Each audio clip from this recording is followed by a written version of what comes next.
Assalamualaikum warahmatullahi wabarakatuh. Yang saya hormati kepada Bapak Theophilus Bayu Dwi Nugroho MSc selaku mata kuliah Mekanika Teknik, yang saya banggakan juga kepada teman-teman sekalian. Pada kali ini saya akan mempresentasikan tentang menghitung resultan kedua vektor dengan sudut tertentu, rumus aturan kosinus. Dua buah vektor gaya masing-masing F1 sama dengan 12 Newton dan F2 sama dengan 9 Newton. Kedua vektor membentuk sudut 60 derajat. Hitung resultan kedua vektor tersebut akan menghitung resultan dari vektor gaya. Pertama, F1 di sini ada 12 Newton, kemudian F2 di sini 9 Newton. Dari F1 dan F2 di sini membentuk sudut 90 derajat, berarti pada peta 60 derajat, kita akan mencari resultan. Masukkan rumus resultan sama dengan F1 kuadrat ditambah 2 kuadrat ditambah 2. Sekarang kita akan masukkan angkanya, berarti di sini F1 kuadrat sama dengan 12 kuadrat, X2 kuadrat sama dengan 9 kuadrat ditambah dengan 2. Kalikan F1 dan F2 cos theta. Untuk theta kita isi dengan 60 derajat. Sekarang di sini kita hitung 12 kuadrat ini sama dengan 144 ditambah dengan 9 kuadrat itu sama dengan 81. Ditambah dengan 2 dikalikan 12 dikali 9 ada 108. Kemudian cos 60 sama dengan setengah. Di sini kita jumlahkan, berarti 144 ditambah 81 hasilnya adalah 225. Kemudian dikalikan 2,5 itu 1, sehingga di sini 108 tetap plus 108. Sekarang kita jumlahkan, hasilnya adalah akar dari 333. Akar dari 333 ini kita sederhanakan menjadi 9 akar 9 dikalikan dengan akar 7, akar 9 sama dengan 3. Kemudian akar 37 ini tetap, sehingga kita temukan jawabannya adalah 3 akar 37 Newton. Untuk selanjutnya ialah resultan vektor dan arah vektor dari 3 vektor gaya komponen vektor terhadap sumbu X dan Y. Hitung resultan vektor gaya tersebut. Di sini ada 3 vektor gaya, yakni vektor gaya 18 Newton, kemudian juga ada vektor gaya kedua ada 12 Newton, kemudian juga ada vektor gaya yang ketiga ialah 10 Newton. Baik, di sini kita akan mencari resultan dari ketiga vektor ini. Nah, jadi di sini caranya yang akan kita gunakan harus mencari dulu komponen-komponen vektor ini terhadap sumbu X dan sumbu Y. Pertama-tama kita mulai dari vektor gaya yang pertama. Di sini ada 8. Di sini yang kita cari adalah terhadap sumbu X, maka yang di sini yang kita diketahui adalah sisi miring dan sudut. Maka di sini kita memasukkan rumus dari kosinus, yakni adalah F1 30 derajat. Nanti kita masukkan angkanya, F1 itu ada 8 dikalikan dengan cos 30 adalah setengah akar 3. Nanti kita kalikan 8 kali setengah itu sama dengan 4. Kemudian di sini agar 3-nya ikut jadi menjadi 4 akar 3. Lain itu yang pertama terhadap sumbu X dan terhadap sumbu Y. Nah, ini yang kita gunakan sudutnya juga sama, yakni adalah 30 derajat. Karena di sini saling berseberangan, jadi di sini saling berseberangan. Kemudian yang diketahui ini adalah sisi miring dan sudut, kita masukkan aturan sinus. Jadi di sini F1 sin 31 dan 30 itu sama dengan 88 dan 30 itu hasilnya adalah 4. Nah, ini untuk F1. Sekarang kita masuk ke F2. Untuk F2 di sini karena arahnya adalah ke bawah, maka di sini arahnya tidak ke kanan ataupun tidak ke kiri, hanya ke bawah. Kemudian untuk arahnya ke bawah, maka di sini adalah negatif 12. 12 ini untuk yang kedua, kemudian untuk yang ketiga di sini ialah F3. Sudut yang akan kita pakai di sini bukan sudut 60 derajat. Namun yang akan kita pakai adalah sudut yang menempel di sumbu X. Sehingga di sini ada 30 derajat. Karena di sini siku-siku 30, 60 dan 90, maka 30 derajat pertama-tama kita masukkan rumusnya sama dengan F1 yang di atas, yakni adalah sama dengan 3 cos 36 dan negatif karena di sini arahnya ada 5 akar 3. Sudah kita temukan jawabannya ini. Komponen terhadap sumbu X untuk gaya yang ketiga, sekarang terhadap sumbu Y. Nah, ini juga sama karena di sini 30, maka di sini juga 30 karena di sini berseberangan, berarti untuk vektor Y ialah F3 terhadap Y, maka di sini F3 sin 30 derajat ini juga kita pakai negatif. Karena di sini arahnya adalah ke bawah dan ke kiri, sehingga di sini untuk ditambahkan negatif, kemudian untuk DJ di sini juga ditambahkan negatif, sehingga menjadi negatif 3 sin 30. Kita masukkan angkanya di sini, berarti menjadi negatif 3x3 10 Newton. 10 dikalikan sin 30, sin 30 itu setengah di sini menjadi negatif 5. Nah, setelah komponen-komponen X dan Y ini adalah F1, F2, F3 sudah kita temukan.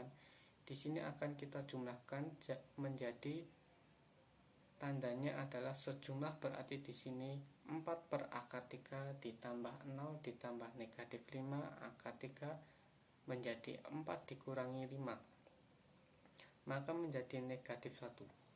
Negatif 1 akar 3 satuannya kita ditulis menjadi negatif akar 3. Kemudian untuk terhadap sumbu Y, komponen ini berarti 4 ditambah 12, negatif 12 maksudnya, ditambah negatif 15. Maka di sini menjadi 4 negatif 12 negatif 5. Mohon maaf, ini tadi 5. Salah penyebutannya, berarti menjadi sama dengan negatif 13 per 4 dikurangi 12 negatif 8 negatif 3 negatif 5, maka menjadi negatif 13. Dari sini kita akan mencari resultannya. Kita memasukkan rumusnya resultan sama dengan sigma Fx kuadrat ditambah Y kuadrat. Ini di akar kita masukkan angkanya 3 kuadrat ditambah dengan negatif 13. Kuadrat ini dalam bentuk akar menjadi akar 3. Dikalikan 3, akar 3 itu sama dengan 3 dikurangi 13 dikurangi 13, itu sama dengan 169. Maka kita jumlahkan berarti menjadi akar 172. Dari sini kita sederhanakan, akar 172 itu bisa dibagi 4. Maka di sini menjadi akar 4 dikalikan akar 43. Apabila kita kalikan, maka hasilnya adalah akar 172 akar 4. Itu ialah sama dengan 2, sehingga hasilnya menjadi 2 akar 43. Untuk yang terakhir ialah resultan vektor dan arah vektor dari 3 vektor gaya. Hitung resultan vektor gaya tersebut. Untuk soal yang nomor 2 ialah hitunglah arah resultan vektor gaya tersebut. Jadi ada resultan vektor dan arah resultan vektor untuk mempermudah mencari resultan vektor gaya D. Di sini kita akan membuat tabel di mana di sini ada X dan Y, sumbu X terhadap sumbu Y dan terhadap sumbu Y. Pertama-tama di sini bisa kita lihat untuk vektor gaya yang pertama atau F1 arahnya ke kiri, maka arah dari sumbu X negatif. Sehingga 2 Newton di sini adalah negatif 200. Nah, ini arahnya ke kiri. Kemudian untuk di sini tidak naik ataupun tidak turun, maka tingginya adalah 0 untuk vektor gaya yang pertama. Sekarang untuk vektor gaya yang kedua, di sisi bisa kita lihat arahnya adalah ke atas. karena arahnya ke atas 4 Newton, sehingga di sini terhadap sumbu X ini adalah 0. Karena ini untuk gaya, vektor gaya kedua di sini tidak ke kiri ataupun tidak ke kanan, sehingga X0 untuk di sini ada 4 vektor gaya yang kedua. Kemudian untuk vektor gaya yang ketiga di sini arahnya adalah arah ke samping. Berarti ini arahnya sebesar 53 derajat.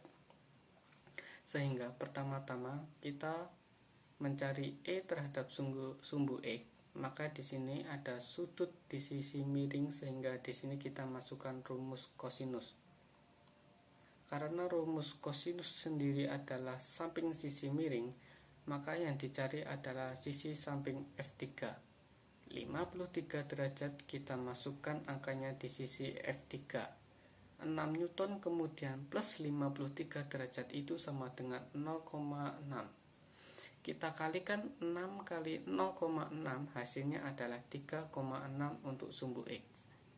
Untuk sumbu Y bisa kita lihat di sini 53 derajat. Maka yang terjadi di sini ada garis dan di sini berlaku untuk berseberangan, sehingga di sini juga 53 derajat. Yang kita cari adalah terhadap sumbu Y ini adalah sisi depan. Jadi ada di sisi depan, kemudian juga ada sisi miring. Di sini untuk terhadap sumbu Y. Kita masukkan aturan dari sinus, jadi 3 sin 53 derajat, kita masukkan angkanya di sini. 3 dan 6 kemudian sin 53 itu hasilnya adalah 0,8. Kalikan itu hasilnya adalah 4,8. Jadi setelah F1, F2, F3 sudah selesai, di sini juga ada 3 gaya. Sekarang kita jumlahkan hasilnya, ini adalah di sini adalah negatif 2. Ditambahkan dengan 3,6 hasilnya adalah 1,6. Kemudian di sini ada 4 dan 4,8. Kita jumlahkan hasilnya adalah 8,8. Maka kita akan menghitung resultan vektornya, lalu kita masukkan rumusnya. Resultan ini adalah fx kuadrat ditambah dengan sigma fy kuadrat. Kita masukkan angkanya, berarti di sini sigma fx dan 1,6 kuadrat ditambah dengan sigma ada 8,8 kuadrat. Di sini kita hitung 1,6 kuadrat itu adalah 2,56. Kemudian kita jumlahkan dengan 8,8. Di sini ada dikuadratkan menjadi 77,44. Dari kita jumlahkan 2,56 ditambah 7,44 itu sama dengan 80. Akar dari 80 di sini kita uraikan menjadi akar dari 16 dikalikan dengan akar 5. Padahal di sini kita tahu akar 16 itu sama dengan 4, sehingga menjadi vektor resultannya adalah 4 akar 5. Nomor 2 dinyatakan adalah arah resultan vektor, sehingga di sini kita menggunakan yakni aturan dari tan, yakni tan theta sama dengan fx.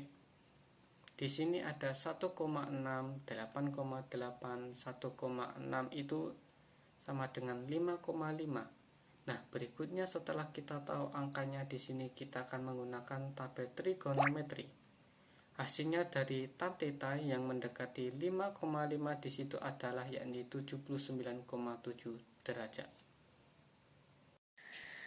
Assalamualaikum warahmatullahi wabarakatuh.